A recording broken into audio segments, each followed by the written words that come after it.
As expected, Reacher has become one of the most watched television series globally, which has been good for Amazon Studios' financial line.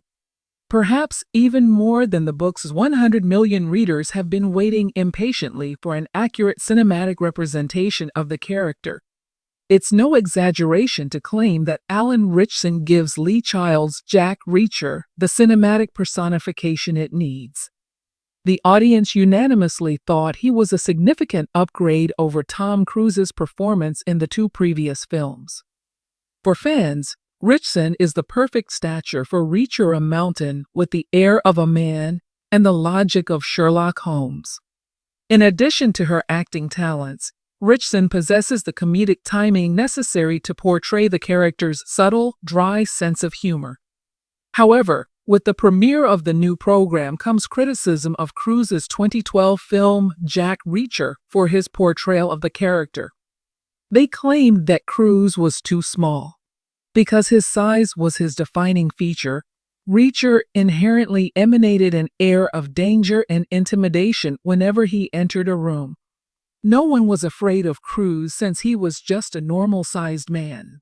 Ritchson made Cruise seem cool, which is likely due to her own perception of Reacher's coolness, but Cruise wasn't cool in the sense that fans thought he was.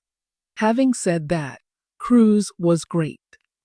Although he failed to exude the intimidating presence that Reacher's massive stature did, his lack of stature yet managed to make him more intriguing, albeit unremarkable. The character is never an underdog in the literature, but it made him look even more so. Tom Cruise plays the role of an actor who puts in countless hours to become the best at what he does.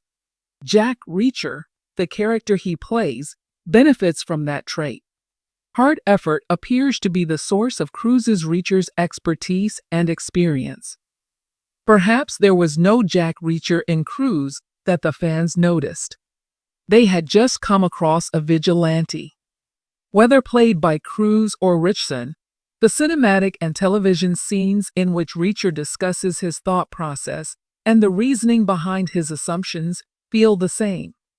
They haven't conquered the screenplay difficulty of describing Reacher's thought process, so they have to rely on exposition. Cruise and Ritchson's Reacher are at their most menacing when they keep silent, waiting for someone foolish enough to offend him.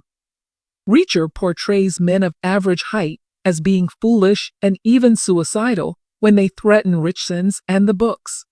At least you can accept the fact that some dudes think they can defeat Cruise. With this Reacher, Cruise's trademark ferocity shines. When he becomes angry, he's different from a big man with a fridge-like build, yet just as lethal. He lacks the chill menace that the persona is known for. He projects an air of dread by his intensity and fury.